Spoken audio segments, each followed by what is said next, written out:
전 세계적인 금융위기 불안감이 계속 이어지고 있습니다. 미 정부와 스위스 1위 은행 UBS가 나서서 구제금융을 했지만 스위스 CS 은행의 경우요. 일각에서는 이런 조치가 추후 큰 부작용을 일으킬 수 있다고 경고하고 있습니다. 지금 미국과 스위스, 유럽 은행들 위기설이 많이 나오고 있는데요. 최근에 글로벌 금융 이슈들 관련해서 자세한 이야기 나눠보겠습니다. 황세훈 자본시장연구원 선임연구위원 연결돼 있습니다. 위원님 안녕하세요. 네네, 안녕하세요. 예, 먼저 이것부터 여쭤볼게요. 네네. 어젯밤에 미국 반도체법 관련 세부 규정안이 공개됐어요. 이게 어떤 내용을 담고 있고 어떻게 우리는 좀 괜찮은 편인 건지 어떻습니까? 네, 일단 기본적으로 최악의 상황은 피했다고 평가할 수는 있습니다. 물론 장기적으로는 중국에 대한 반도체 의존도 중국에서의 반도체 생산량을 줄여 나가야 되는 굉장히 중요한 과제를 떠안고 있기는 합니다만 일단은 그래도 시간적 여유를 좀 벌기는 했다 이 정도로 평가할 수 있을 것 같고요. 기본적으로 미국에서 반도체를 생산하는 기업에 대해서는 일단 보조금이 주어지는데 이 혜택을 받으려면 중국과의 관계를 일정 부분 축소시켜라라는 게 기본적으로 미국의 방향성 입장인 거거든요. 네. 반도체 생산하는 기업에 보조금을 주는 것은 긍정적이지만 이 혜택을 중국이 이제 간접적으로 보는 것은 막으려고 그러고 있기 때문에 보조금을 받은 기업, 그러니까 우리나라로 치면 결국은 삼성과 하이닉스가 되겠죠. 네. 삼성전자와. 이제 10년 동안 보조금을 받은 이후 10년간 중국을 비롯해서 미국의 안보를 해칠 우려가 있는 국가에 대해서는 반도체 생산 능력을 실질적으로 확장할 수 없도록 그렇게 이제 규정을 하고 있거든요. 그렇기 때문에 반도체 생산 능력을 확대할 경우에는 그동안 받은 보조금을 모두 토해내야 되는 그런 상황이 돼버렸습니다. 다만 이제 실질적으로 확장을 어떤 식으로 이제 규정을 할 거냐를 살펴보면 예. 양적인 생산 능력을 확대를 의미하게 되는데 이 부분에서 이제 특히 조금 관심을 받았던 게 기술 개발을 통해서 웨이퍼 한 장을 통해 생산하는 반도체가 늘어나는 것을 그러면 이거를 확대로 볼 건 양적인 생산 능력 확대로 볼 거냐 아닐 거로 보느냐가 굉장히 이제 좀 관심도가 모아졌던 사안이었는데 이 부분은 이제 제외가 됐습니다. 그래서 SK나 또는 삼성전자가 중국 반도체 공장에서 한 웨이퍼에서 더 많은 칩을 생산해내는 것 자체는 양적 생산 능력 확대로 보지 않겠다. 라는 그런 이제 유예 조치 같은 것들을 받아냈기 때문에 일단은 조금 시간적 여유를 벌게 됐다 이 정도로 요약할 수가 있죠. 그렇군요. 최악의 상황은 면했고 우리 기업들 입장에선 이제 시간적인 여유를 벌었다고 말씀을 하셨는데 그러면 그 시간적으로 그 여유를 번 그 동안엔 우리는 뭘 해야 될까요? 간략하게 좀 짚어주시죠. 일단 기본적으로 중국에서의 생산을 일정 부분 이제 축소하는 그런 절차 내지는 시기로 활용을 할 수밖에 없을 것 같습니다. 중국과 미국 간의 이제 경제 체제 경쟁이 본격화되고 있는 것이고요. 미국의 입장은 기본적으로 중국에서부터의 철수가 최종적인 요구사항이 될 가능성이 높거든요. 미국에 와서 반도체를 생산하고 중국에서는 철수를 해달라라는 것이 사실 미국의 최종적인 방향성이 될 가능성이 높습니다. 그리고 우리가 이제 이러한 요구들 여러 가지 경제적 상황이라든지 안보적 상황을 감안을 했을 때 그러한 요구들을 외면하기가 사실 쉽지 않다. 이런 점을 감안을 하면 중국에서의 생산은 일정 부분 축소하는 방향성으로 가게 될 가능성이 더 높다고 예상해 볼 수가 있죠. 그러니까 우리는 중국 내 그 의존도를 어떻게 하면 낮출 것인가 좀 그거를 전략을 잘 짜야 되겠네요.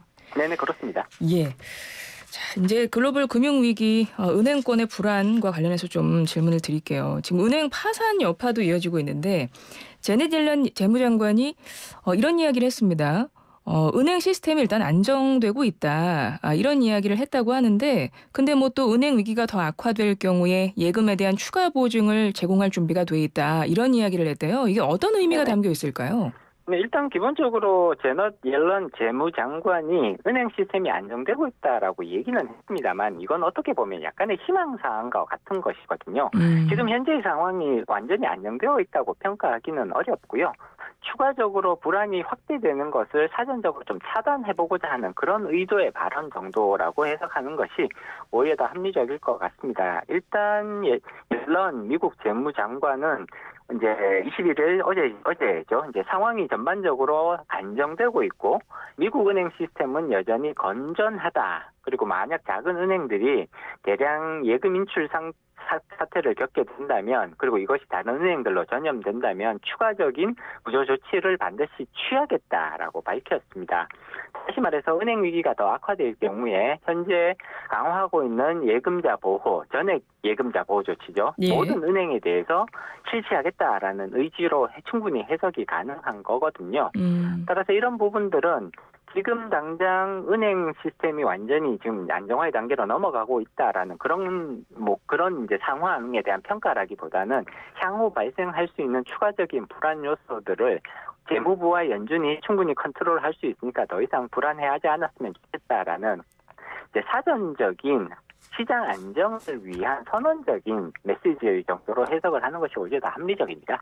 그렇군요. 뭐 또 유동성 위기에 처한 은행이 나온다면 미국 정부가 충분히 뭐 추가 보증을 제공하겠다라고 뭐 실질적으로 그런 말을 했기 때문에 나중에 뭐 그런 조치가 실질적으로 이루어질 것 같기도 하고 말씀하셨듯이 시장을 안정시키기 위한 의미에서의 발언으로도 지금 해석이 되고 있는데 근데 한쪽에서는 또 금융권 위기에 대해서 더 좀 불안감을 키우는 발언들이나 뭐 좀 보고서 등이 나와서요.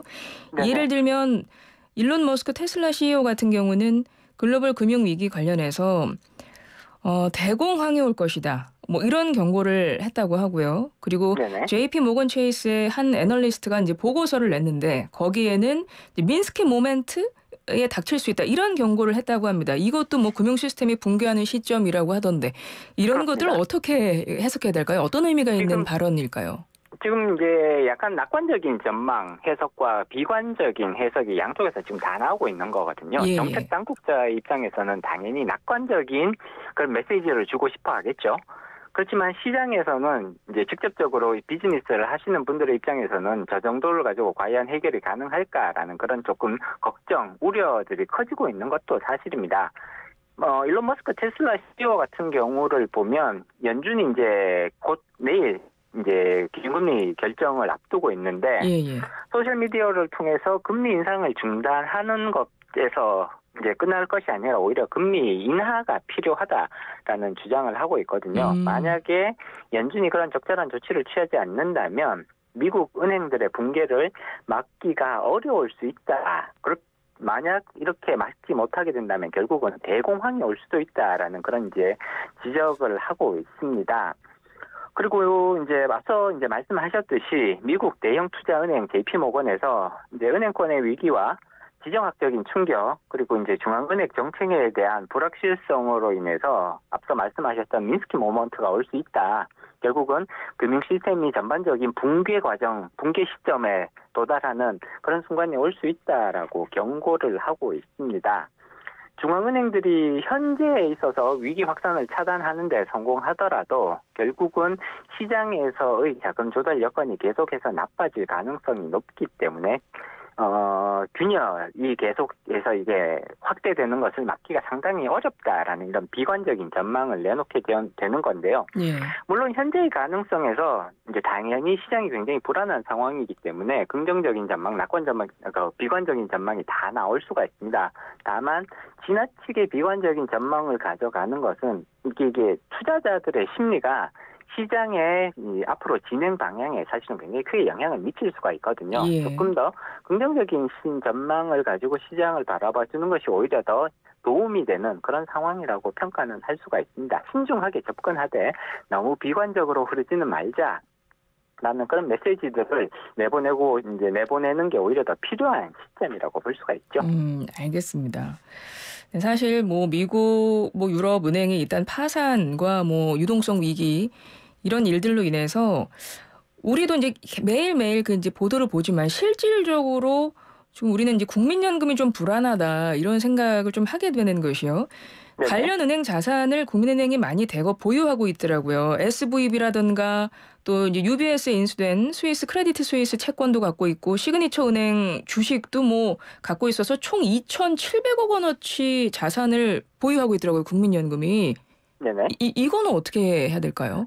일단 국민연금은 2022년 그러니까 작년 연말 기준으로 봤을 때 실리콘밸리은행 파산을 했죠. 실리콘밸리은행 주식과 채권을 약 1,400억 원어치, 정확히 1,389억 원어치 이제 보유하고 있는 것으로 나타났습니다. 시그니처 은행 또 다른 이제 파산한 은행인데 시그니처 은행의 주식은 35억 원어치 가지고 있었던 걸로 나타나고요. 근데 이제 시그니처 은행 같은 경우에는 35억 원밖에 안 되는 거니까 전액 손실이 난다고 하더라도 국민연금의 수익률에 미치는 영향은 사실은 굉장히 미미하다라고 평가할 수가 있죠. 그리고 여기에 추가적으로 UBS에 인수된 크레딧 스위스 은행, 투자은행이죠. 여기 채권도 1,359억 원어치 가지고 있는 것으로 나타납니다. 다만 이 채권은 선순위 채권이거든요. 예. 이제 어제부터 이제 계속해서 그 상각 대상 채권들에 대한 논란들이 이어지고 있는데 국민연금이 가지고 있는 채권 1,359억 원 채권의 99%는 사실 선순위 채권이기 때문에 나중에 충분히 돌려받을 가능성이 여전히 높다라고 평가를 할 수가 있는 거고요. 네네. 약 5억 원 정도의 채권이 지금 후순위 채권인데 이것도 상각 대상은 아닌 것 같거든요. 그러니까 상각이라는 건 손실 난다는 이야기인 거죠? 100% 손실 처리되는 게 이제 상각인데 상각 대상은 아닌 채권으로 지금 발표를 하고 있습니다. 그렇기 때문에 지금 당장 대규모 손실이 날 가능성은 현재로서는 그렇게 높지 않다. 물론 이전에 이제 실리콘밸리 은행과 관련된 그런 주식과 채권에 있어서는 일정 부분 손실이 날 가능성은 충분하다. 실제로 손실이 날 걸로 봅니다. 예. 그렇기는 한데 주식은 아마 거의 대부분 이제 손실로 처리가 될 가능성이 높고요. 채권 같은 경우에는 80에서 90% 정도 회수할 수 있는 금액이 되지 않을까 이 정도 예상을 해볼 수가 있는데 다만 국민연금 같은 경우에는 지금 운용 자산이 900조를 넘어가고 있단 말이에요. 그러면 이제 다 합치면 손실 이제 가능한 금액이 약 1,000억 원에서 1,500억 원 사이 정도 되지 않을까. 최대한 그 정도 잡을 수가 있을 텐데 이것이 전체 900조 원에서 차지하는 비중은 사실 0.1%도 안 되는 거거든요. 그렇기 때문에 손실이 나는 거는 불가피하겠으나 그 손실 규모가 국민연금 전체 기금 운용의 수익률 측면에서 봤을 때는 크지는 않을 걸로 전망이 됩니다. 그러니까 국민연금이 뭐 지금 미국의 파산한 은행들의 자산을 많이 보유하고 있다고 해서 막 불안해하거나 내 국민연금 어떡하나 막 이렇게까지 생각하실 필요는 없겠네요. 그렇습니다. 0.1%도 안 되는 비중인 거고요. 그중에서도 또 일부 회수가 가능한 부분들이 있기 때문에 실질적인 국민연금 수익률 저하에 있어서는 굉장히 작은 정도의 영향밖에 안 나타날 걸로 봅니다. 예, 알겠습니다. 그리고 내일입니다. 내일 새벽에 미국의 기준금리 발표가 될 겁니다. 내일 미 연준 FOMC 회의가 있을 텐데 뭐 동결이냐 베이비 스텝이냐 뭐 예상이 분분한 가운데 조금 전에 말씀하셨듯이 일론 머스크 같은 경우는 0.5%포인트 인하해야 된다 이런 의견도 지금 제시를 하는 상황이어서 네네. 어떻게 보십니까? 미국 기준금리? 일단 현재로서는 베이비 스텝 다시 말해서 0.25%포인트 인상 가능성을 높게 예상을 하고 있습니다. 물론 일부에서는 동결이 필요하다 또는 기준금리의 인하가 필요하다라는 주장들이 나오고는 있습니다만 연준의 입장에서는 실질적으로 인하의 가능성은 거의 없다고 볼 수가 있고요. 약간의 동결 가능성이 있기는 합니다만 오히려 그래도 0.25%포인트 정도의 기준금리 인상 가능성을 훨씬 더 높게 예상해 볼 수가 있습니다. 지금 중요하게 봐야 되는 것은 연준은 여전히 인플레이션에 대한 우려를 강하게 가지고 있다는 거고요. 2월 달에 미국 인플레이션이 지금 6.0%로 나오고 있거든요. 여전히 상당히 높다라고 말씀드릴 수가 있죠. 지금 은행의 부실화가 이어지고 있기는 하는데 기준금리 인상을 이어가면서 은행에 대한 유동성 공급을 통해서 파산이 확대되는 것을 방지하겠다. 이런 투트랙 전략을 지금 수행할 가능성이 훨씬 더 높아 보인다. 이렇게 말씀드릴 수 있을 것 같고요.